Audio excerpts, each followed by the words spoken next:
Assalamualaikum warahmatullahi wabarakatuh. Waalaikumsalam warahmatullahi wabarakatuh.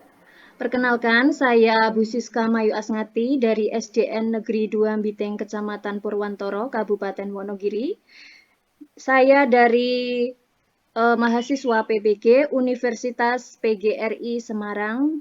Nah, di sini saya akan mewawancarai rekan-rekan kerja saya atau teman sejawat saya ya. Nah, saya perkenalan, monggo Bu Nita Fitriani, silakan. Terima kasih Bu Siska atas waktunya. Sebelumnya, Assalamualaikum warahmatullahi wabarakatuh. Waalaikumsalam warahmatullahi wabarakatuh. Perkenalkan, saya Nita Fitriani. Saya guru SDN 1 Skorjo Pupelem yang untuk kali ini akan diskusi dengan Ibu Siska. Terima kasih. Terima kasih. Assalamualaikum warahmatullahi wabarakatuh. Terima kasih Bu Nita. Selanjutnya Bu Ririn Musofa, silahkan Bu Ririn. Iya, terima kasih Bu Siska atas waktu kesempatannya untuk saya. Sebelumnya perkenalkan, nama saya Bu Ririn Musofa. Rumah saya adalah di Desa Gunggang, Kecamatan Poncor, Kabupaten Magetan, dan sekarang saya bertugas di SDN Geni Langit 2, Kecamatan Poncor, Kabupaten Magetan. Untuk kesempatan kali ini, saya diberi kesempatan pada Bu Siska untuk berdiskusi tentang model-model pembelajaran dan pertanyaan yang berbasis hot. Semoga nanti bisa bermanfaat untuk kita semua. Ya, betul sekali. Nah, di sini ya teman-teman, di sini kita akan membahas dua akar penyebab masalah ya dari hasil identifikasi masalah yang saya temui di sekolahan. Kita akan membahasnya bersama. Nah, yang pertama, identifikasi masalah yang pertama adalah guru kurang maksimal dalam mengimplementasikan model-model pembelajaran inovatif.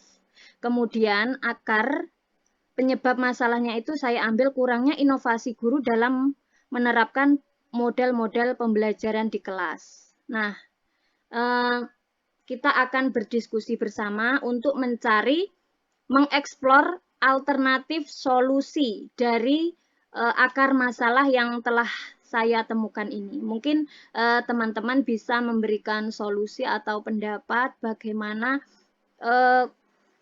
inovasi atau penerapan model-model pembelajaran itu bisa diterapkan untuk guru serta bermanfaat untuk siswa di sekolah kita ya. Tentunya itu mungkin bisa memberikan pendapat atau alternatif apa saja ya. Ini untuk yang pertama, saya akan memberikan pertanyaan untuk Bu Ririn ya. Mungkin punya pengalaman di sekolahannya tentunya banyak ya Bu Ririn ya. Dengan kondisi geografis di Magetan kan cukup beda ya dengan di kota-kota tentunya. Nah, yang pertama itu mohon bisa memberikan solusi apa saja sih tentang kurangnya inovasi guru dalam menerapkan model-model pembelajaran di sekolah itu apa saja sih Bu Ririn? Mungkin bisa menjabarkan? Iya, terima kasih Bu Siska atas kesempatannya. Tentu kita mengetahui ya, teman-teman, model-model pembelajaran itu banyak sekali macam beragamnya. Jadi sebagai guru kita harus pintar-pintar memilih model-model pembelajaran yang cocok sesuai dengan materinya apa, kemudian kelasnya berapa, yang kita tangani setiap hari. Khususnya kalau di sini untuk mengembangkan model pembelajaran yang inovatif, menurut saya itu yang pertama mungkin ya, guru itu harus saling bertukar informasi antara guru satu dan guru yang lain, saling bersama. Kemudian bagaimana penerapan model-model pembelajaran tersebut dan aplikasinya, implementasinya dalam pembelajaran di hari apa pembelajaran ini atau model pembelajaran yang bagaimana yang cocok dengan materi. Tentunya kita yang akan lebih tahu tentang materinya apa, modelnya bagaimana, nanti pelajaran itu akan dibawa, siswa itu akan dibawa ke arah yang mana tentunya kita yang akan lebih paham karena kita yang terjun langsung ke siswanya. Betul. Iya. Ya, Bu Siska, Ya. itu ada dengan selalu mengadakan pelatihan karena mengapa? Guru itu dituntut selalu untuk berinovatif, tidak monoton, agar Betul. dalam kegiatan pelajaran itu semua itu tidak bosan seperti itu. Jadi kita sebagai guru, satu, menurut saya kita harus banyak-banyak belajar. Apalagi zaman sekarang itu model-model pembelajaran itu amat sangat di era zaman digital seperti saat ini. Mungkin itu Siska. Kemudian mungkin kita nanti bisa menambah. Iya, terima kasih untuk jawabannya Bu Ririn Mustafa, sangat bagus sekali ya. Selanjutnya ini kita akan menggali lagi, mengeksplor lagi apa sih kadang belum apa ya, penerapannya itu belum pas di guru-guru kita. Kadang banyak sekali guru-guru kita itu jarang menggunakan model-model pembelajaran ya. Implementasinya itu kurang. Inovasinya juga kurang. Itu menurut Bu Nita, apalagi Bu Nita? Permasalahannya di guru itu apalagi Bu Nita? Menurut Bu Nita? Oke, terima kasih atas waktu yang diberikan kepada saya. Kalau menurut saya untuk sebagai guru itu tadi benar kata Bu Ririn, kita harus selalu inovatif, berkreasi, harus tepat memilih model pembelajaran dalam penerapannya. Terutama kita harus menganalisis dulu lingkungan sekolah kita. Kebetulan lingkungan sekolah saya sama Bu Ririn itu, walaupun kita beda provinsi ya, sama ya. Karena perbatasan. Ya, beda. Saya itu berbatasan dengan Poncol. Iya. Begitu. Jadi kondisi geografisnya kemungkinan besar sama dengan kondisi geografis, kondisi siswa, kondisi lingkungan sekolah. Jadi sebagai guru yang kita harus menyadari inovasi yang harus kita lakukan itu yang pertama juga tidak memberatkan siswa karena dengan alasan lingkungan geografis, latar belakang orang tua, pekerjaan dan sebagainya. Jadi kita harus benar-benar paham, memahami model apa yang harus kita ambil. Nah, dan kalau di tempat saya khususnya ada kegiatan rutin MGMP atau KKB guru. Nah, di situ nanti guru dapat mencari sintak model inovatif itu bisa referensinya banyak sekali, bisa dari buku-buku dan sekarang lebih tepatnya referensinya kita lebih ke internet, lebih ke Mbah Google. Iya, betul sekali. Iya. Jadi sebagai guru harus kreatif. Model pembelajaran ini dengan latar belakang siswa saya, bagaimana penerapannya cocok tidak, kita banyak sekali acuan-acuan modelnya, juga acuan-acuannya dari Google. Nah, mencari di Google itu juga salah satu kreativitas guru dulu ya. Iya. Betul sekali. Memang kita juga harus banyak-banyak browsing ya, Bu Nita. Betul sekali. Sekarang kita nggak dipersulit kalau zaman dulu kan guru harus banyak membaca buku literasi ini. Kita sekarang literasinya di internet saja sudah banyak sekali apa yang kita inginkan di situ ada. Sebagai guru inovatif, kreatif harus mungkin MBPM, GKP atau KKG itu solusi ya Bu ya. Kemudian dan peran guru adalah mengkreasi dan menanamkan model-model pembelajaran dan itu secara inovatif yang ringan, yang membuka minat siswa. Betul. Apa siswa belajar karena dengan implementasi kurikulum saat ini, apalagi nanti yang ada kurikulum baru ya di kelas 1 dan kelas 4 itu sangat menantang guru untuk lebih inovatif lagi, untuk lebih pandai memilih model pembelajaran dan model ditambah apapun itu. Jadi mungkin itu yang bisa saya rasakan. Yang jelas kita harus memilih latar belakang lingkungan sekolah kita, latar belakang siswa kita, orang tua. Itu kuncinya agar kita bisa mendapatkan model pembelajaran dan menarik minat siswa. Mungkin ini dulu dari saya ya. Terima kasih. baik. Iya, monggo kita bisa saling sharing ya ini. Sebenarnya sebagai guru itu kita memang harus pinter-pinter mencari solusi, istilahnya ya.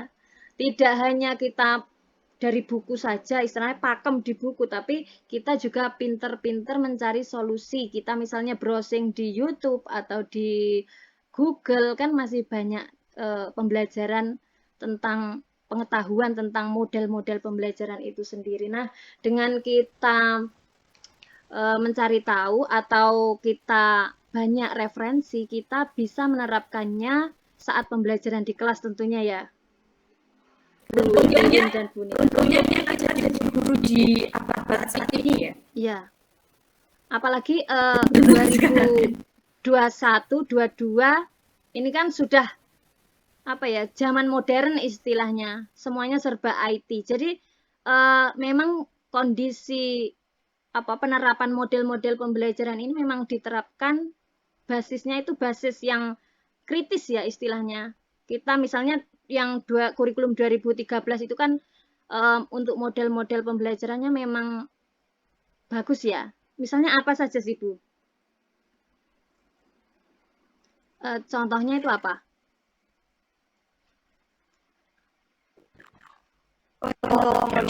Yang biasanya sering digunakan di sekolahan biasanya apa?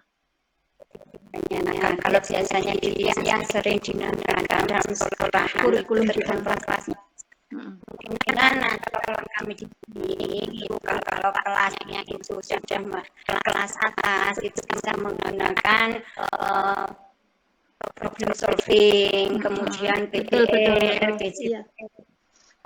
Zaman sekarang ini Bu Siska, ini kan kita sudah ke kurikulum merdeka, di mana kurikulum merdeka itu diusahakan bagaimana siswa itu untuk kreatif. Jadi menurut saya jika kita bisa mengimplementasikan model-model pembelajaran, misalkan PJBR itu sangat-sangat membantu untuk mensukseskan mensukseskan pembelajaran. Nanti proyeknya itu akan bisa ditangani secara maksimal seperti itu. Karena mengapa? Kan PJBL itu kan berbasis proyek seperti itu ya Bu Siska. Jadi menurut saya sangat cocok sekali diterapkan pada kurikulum merdeka. Jadi misalkan kita belum begitu mengetahui bagaimana atau model-model pembelajaran PJBR atau model-model pembelajaran yang lain, kita itu istilahnya guru itu tidak terputus belajarnya. Jika kita sudah menjadi guru, istilahnya sudah, yang penting saya mengajar. Mungkin tidak seperti itu. Dituntut ke era yang semakin maju, era yang semakin digital seperti saat ini. Betul. Makanya kita harus belajar. Ya seperti istilahnya siapa? R.A. Kartini ya. Atau siapa yang belajar sepanjang hayat itu loh Bu? Ki Hajar Dewantara. Ya. Berarti memang benar, kalaupun kita itu sudah menjadi guru, kita itu tetap harus belajar dan terus belajar. Menurut saya seperti itu Bu. Karena zaman kita kecil mungkin kalau guru itu menerangkan mungkin dengan ceramah saja. Tapi kalau zaman sekarang anaknya itu hanya di ceramah dan ceramah itu bosan. Sudah tidak termotivasi, sudah bosan. Betul. Betul itu, sekali. Iya bosan ya anak-anak kalau pakai ceramah, diskusi, tapi kan mesti bosan, anak-anak kan tidak tertarik ya karena kurang menantang menurut dia ya, menurut anak-anak ya. Kan kita juga sudah pengalaman mengajar puluhan tahun istilahnya. Kita menggali lagi, ini cocoknya apa sih, cocok modelnya pembelajarnya apa, kita gali terus ya Bu ya. Iya, seperti itu. Nanti kan akan berdampak juga pada pada saat kita melakukan KBM di kelas. Nanti kalau anak sudah bosan, motivasinya nanti juga rendah, tidak mau mengikuti kegiatan pembelajaran secara maksimal, berdampak pada nilai siswa juga. Nanti nilai rendah seperti itu. Iya, betul sekali. Terkadang anak-anak itu kalau diberikan kita misalnya dalam pembelajaran menggunakan model-model pembelajaran yang inovatif, tentunya anak-anak itu kan lebih tertarik ya, lebih semangat, lebih aktif istilahnya gitu Iya. ya. Jadi Apalagi tidak nanti tidak monoton, ngoten loh Bu. apalagi kalau didukung dengan media pembelajaran yang Betul. menarik, nah, baru masuk anak-anak itu sudah terlihat, wah ini pembelajarannya apa, bagiannya seperti Iya, iya. Nah, itu dia. Makanya kita kan harus mengenal betul nggih Nggih. latar belakang sekolah lingkungan sekolah kita. Jadi Hmm. dengan dia didukungnya media, alat-alat pembelajaran itu juga sangat berpengaruh sekali gitu loh. Iya. ya betul Bu itu. Betul sekali. Nah, di sini selanjutnya dalam penerapan model-model pembelajaran atau pengimplementasian penerapan model-model pembelajaran itu kan pasti ada kelebihan dan kekurangannya. Ya, tentunya pasti ada kelebihan dan kekurangannya. Dalam penerapannya misalnya kita sulit menerapkan model ini apa kok ada kesulitan, mungkin ada kelebihan, mungkin di sini Bu Ririn sama Bu Nita bisa menjabarkan ya tentang bagaimana sih ini yang saya tanyakan kelebihan dalam penerapan model-model pembelajaran itu. Mungkin dari Bu Nita bisa menjelaskan atau menjabarkan bagaimana sih kelebihan-kelebihan jika kita menerapkan model-model pembelajaran itu apa aja.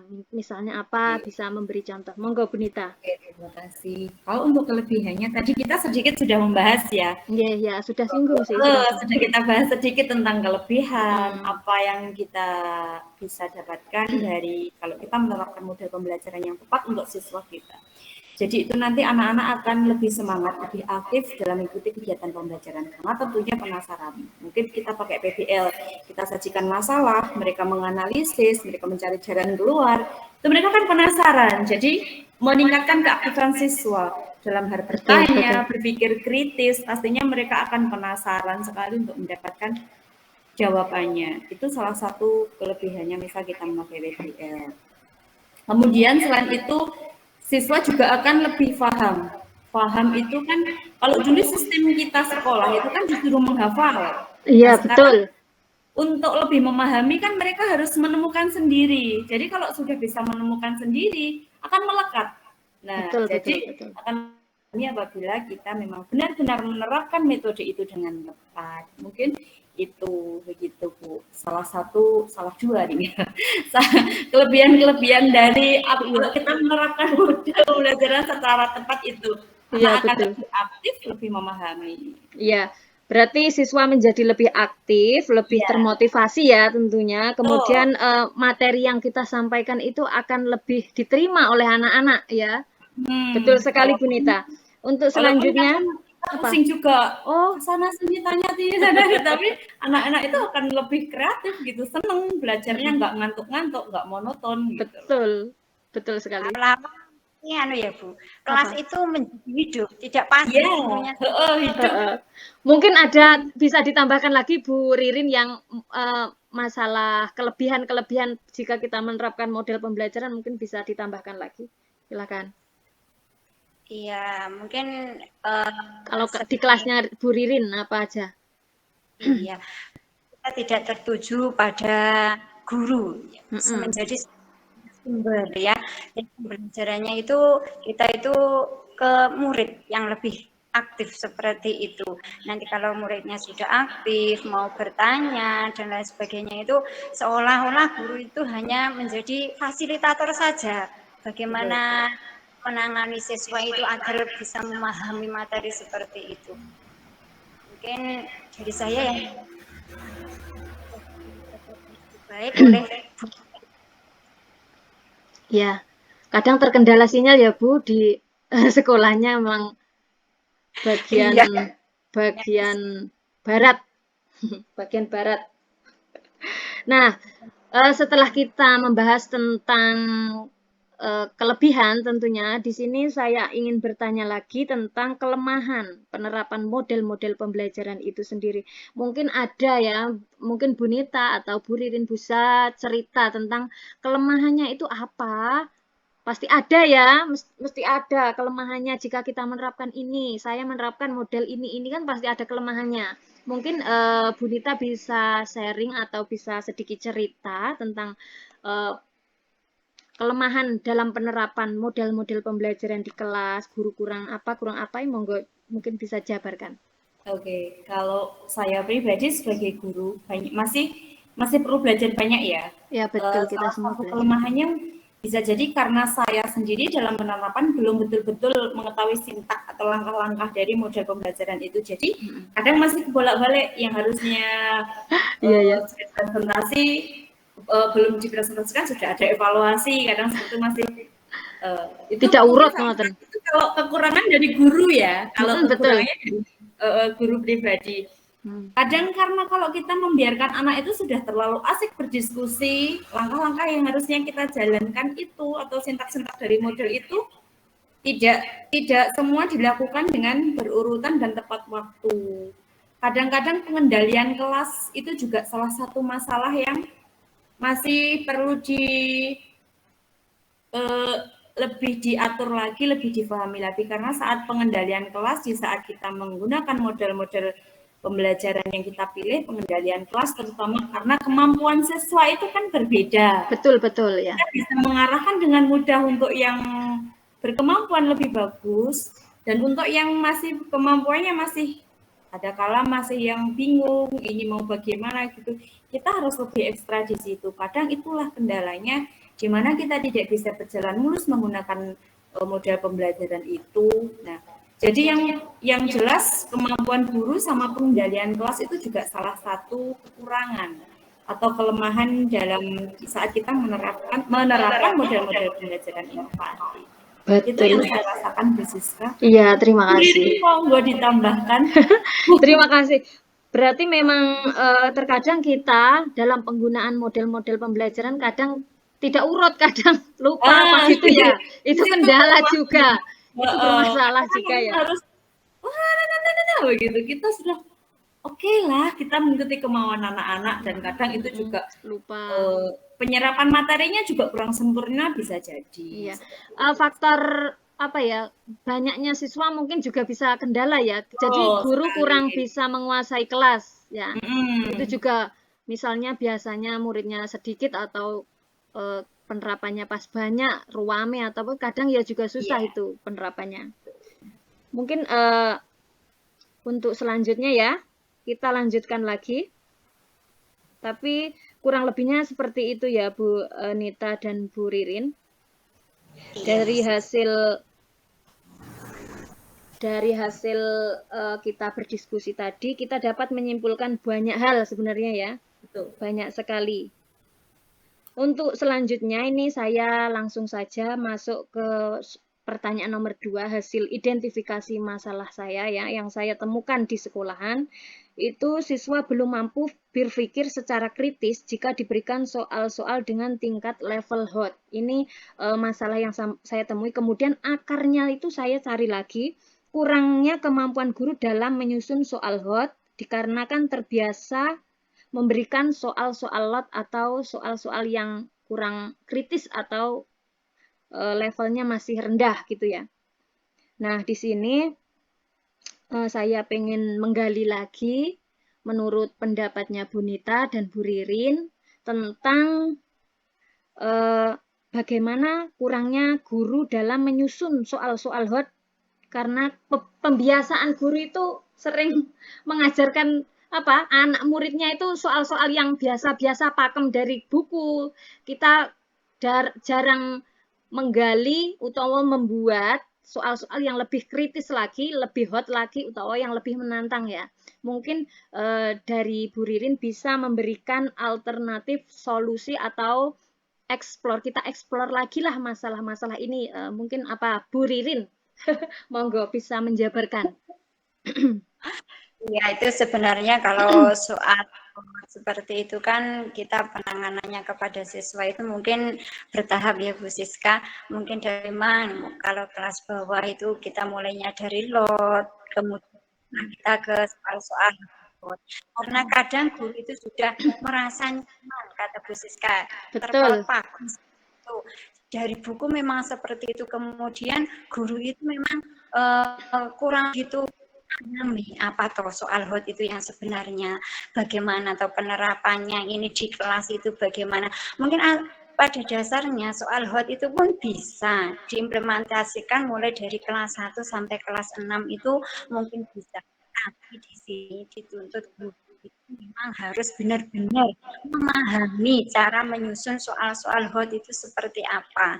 Nanti kalau penyusunannya soalnya HOT, misalnya satu levelnya soal HOT-nya seperti ini, nanti kita bertahap, kita siswanya itu juga dibiasakan untuk menyelesaikan soal-soal HOT. Kemungkinan nanti kalau di kelas tinggi itu juga tidak akan kesulitan untuk menjawab soal-soal HOT. Kemudian jika guru di sini memang kurang berlatih, nah itu juga akan kesulitan. Makanya dari itu sebagai guru kita juga dituntut banyak-banyak berlatih tentang cara menyusun HOT yang mudah dipahami oleh siswa sehingga siswa itu pun juga tidak merasa terbebani. Kadang kita jika siswa itu sudah dihadapkan soal HOT, sudah takut. Takut dulu. Betul. Soalnya kok seperti ini toh Pak Bu, ini bagaimana? Karena itu tadi guru itu kurang mendesain soal HOT itu biar mudah dipahami siswa, itu kurang ahli gitu. Makanya dari itu kita harus banyak berlatih untuk menyusun soal biar siswa itu mudah memahami inti dari soal gimana seperti itu. Kemudian mungkin berkaitan dengan kalau sekarang ya siswa itu kan cenderung dari mereka lihat. Kalau nanti kita bisa menyusun di sini LKPD ya mungkin dari SKL itu nanti disusun atau dibuat menarik kan. Sekarang itu siswa itu kalau diberikan kertas ya, diberi kertas soal itu kan, wah ini gambarnya apa ya, mungkin dari pertama itu tertarik pada gambarnya.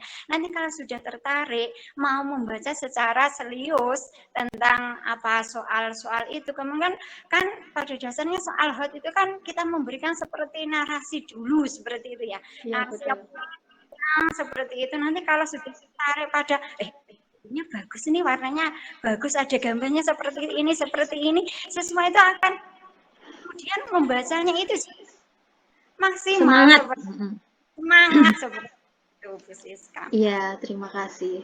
Nah, selanjutnya mungkin bisa ditambahkan lagi untuk Bu Nita, mungkin pengalamannya apa saja kendala ketika guru menyusun soal HOT ya, tentunya untuk diterapkan ke anak-anak itu pengalamannya apa aja. Kita explore lagi, kita gali lagi supaya sampai akar-akarnya, sampai menemukan solusi yang terbaik. Ya, kalau kita sudah mendengar HOT, high order thinking skill, tinggi, itu yang ada di otak kita kan soal yang high sulit. Sebenarnya HOT itu nggak harus soal yang sulit loh, karena HOT itu kan harus ada ada tiga indikator. C4 menganalisis, C5 mengevaluasi dan mengkreasi. Nah, kita dalam penyusunan soal HOT itu harus memperhatikan kakao juga. Nah, kalau lots kan ada gambar. Misal kita ada anak-anak, untuk kita pemilihan katanya saja sudah bisa mengubah ini lots ke HOT. Sebutkan. Kalau sebutkan kan lots. Iya, masih rendah. Analisis gambar tersebut ini gitu. Anak itu literasi, memperkenalkan literasinya. Betul. Apalagi sekarang untuk ANBK di kelas 5 itu kan literasi, numerasi. Betul, iya. Itu soalnya Masya Allah. Sebenarnya hot sekali. Iya. Nah, iya, di ANBK itu memang sudah diterapkan soal-soalnya HOT ya untuk kelas 5 itu semuanya literasi, numerasi. Jadi guru itu harus lebih berpikir high lagi untuk memilih soal-soal untuk anak-anak yang HOT, harus lebih memahami kakaonya, harus lebih memahami mencari instrumen-instrumen penilaian, dievaluasi akhir pembelajaran itu yang harus kita fokuskan kan dievaluasi ya. Kita memberikan soal-soal HOTS itu dievaluasi pembelajarannya. Jadi di saat kita memberikan evaluasi, siswa dibiasakan mengerjakan soal-soal HOTS itu agar tingkat pola berpikirnya itu kan lebih kritis ya, lebih mampu menganalisis lagi. Jadi dalam penulisan soal HOTS ini penguasaan materi ajar guru satu PB itu kita kan harus ada evaluasi. Nah, evaluasi itu kita ambil dari situ dan kita buat itu HOTS. Jadi guru memang harus lebih kreatif lagi. Misalnya mengikuti pelatihan penulisan soal HOTS, seminar-seminar itu juga penting dilakukan guru. Jadi kita jangan sampai memberikan soal HOTS itu di dalam pikiran anak, oh HOTS susah ini gitu. Nah, jadi itu harus pinter-pinternya guru mengolah saja sesuai kakaunya, sesuai tujuan pembelajarannya, sesuai indikatornya itu Bu mungkin. Tapi itu kendala yang sangat besar juga bagi saya. Jadi mungkin solusinya itu gurunya memang harus lebih banyak memahami indikator, tujuan sama kakaunya saja. Enggak saja, berat itu sebenarnya.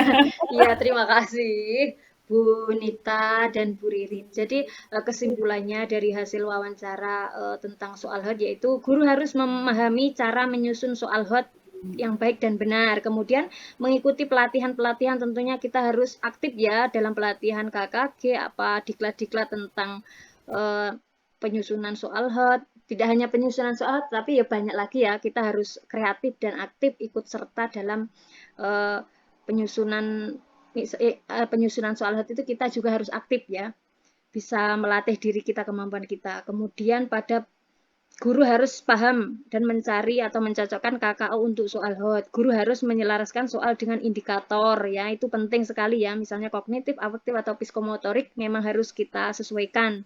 Kemudian guru harus membiasakan diri untuk membuat soal-soal HOT itu betul sekali ya. Penting sekali siswa dibiasakan mengerjakan soal-soal HOT ya. Kemudian dalam penulisan soal HOT dibutuhkan penguasaan materi ajar, betul, dan keterampilan. Memang tidak bisa langsung, memang butuh pemahaman luas untuk membuat soal HOT ya. Terima kasih. Selanjutnya ini saya akan bertanya lagi tentang kelebihan dalam menyusun soal HOT. Ini lanjut yang kedua. Ini lanjut ya, masih lanjut tentang soal HOT. Ini untuk kelebihan menyusun soal-soal HOT itu apa sih manfaat atau intinya kelebihannya apa, kita sebagai guru menyusun soal HOT itu apa sih? Mungkin dari Bu Ririn bisa sedikit memberi penjelasan. Silakan. Kelebihannya soal HOT itu menurut saya berdasarkan pengalaman saya itu betul sekali. Mengukur kemampuan siswa itu sampai sejauh mana siswa itu benar-benar memahami materi tersebut. Kemudian melatih siswa untuk berpikir kritis, mengambil ini dulu. Kan siswa dituntut untuk menganalisis, kemudian mengambil kesimpulan dari apa yang mereka baca, kemudian hasil karyanya nanti seperti apa. Jadi dengan perlahan-lahan itu sudah menciptakan narasi yang benar-benar ganda, tidak hanya mengandalkan dari pengetahuan mungkin atau seperti itu bisa tipenya itu dari seperti itu, dari mengimplementasikan seperti itu menurut saya. Kemudian soal HOT itu tadi, kalau dari kehidupan sehari-hari sebenarnya sangat banyak sekali dampaknya. Nah, kemudian selain itu mungkin dari soal-soal HOT itu kita mengintegrasikan dari macam mata pelajaran. Jadi mata pelajaran kita bisa mengkombinasikan dari berbagai mata pelajaran menjadi satu topik seperti itu. menurut saya, Bu Siska. Mungkin Bu Nita, apa tambahannya? Terima kasih. Mungkin Bu Nita, silakan mungkin ada tambahan sedikit, mungkin pengalamannya, kelebihannya apa sih membuat soal-soal hot guru? Sedikit menambahkan, memang Oke, benar kata silakan. Bu Dini bahwa konseptual atau soal hot itu kan berbasis permasalahan konseptual yang sering kita dialami siswa sehari-hari juga. Betul, ya betul sekali. Ya, jadi dengan adanya HOTS itu di mana siswa diharapkan itu dapat menerapkan konsep-konsep pembelajaran itu di kelasnya dengan tujuan mampu menyelesaikan permasalahan, baik permasalahan di lingkungan sekolah maupun di permasalahannya di lingkungan rumahnya. Karena siswa juga harus berpikir benar tadi, lebih kritis di saat dalam penerapan soal HOT, siswa berpikir kritis, menganalisis, kemudian menghubungkan, menginterpretasikan seperti itu. Jadi itu salah satu kelebihan soal HOT. Jadi anak-anak itu lebih mampu lagi untuk penguasaannya. Kalau menurut saya seperti itu. Iya, terima kasih Bu Nita dan Bu Ririn ya. Nah, sambil ngecas HP, ngecas laptop. Mohon maaf, saya sering mematikan mic soalnya berisik. Iya, enggak apa-apa. Nah, ini lanjut ya, masih kurang sedikit, sebentar lagi nih selesai. Selanjutnya untuk kelemahan dalam penerapan penyusunan soal HOT. Mungkin kita punya kendala dalam menyusun soal HOT itu apa saja kendala-kendala, mungkin dari Bu Ririn bisa menjelaskan. Silakan. Kendala-kendala saya ya Bu, pengalaman saya itu kalau menyusun soal HOT itu yang membutuhkan waktu yang sangat lama. Biasanya kalau soal HOT sebutkan seperti itu kan, soalnya seperti ini anak-anak juga waktunya cepat seperti itu. Kalau soal HOT itu memang membutuhkan waktu yang sangat lama. Bagi saya seperti itu. Kemudian membiasakan soal HOT kepada siswa itu tidak bisa tiba-tiba betul itu. Nanti kalau tiba-tiba berarti siswanya akan kok soalnya seperti ini misalnya kaget. Iya, kaget. Seperti tadi yang saya katakan, kalau sudah kita saja sebagai guru kalau sudah dengar hot, high, order, wow, soalnya susah gitu kan, siswa juga berpikir seperti itu. Kadang anak-anak itu belum membaca sudah dijawab ya, buru-buru.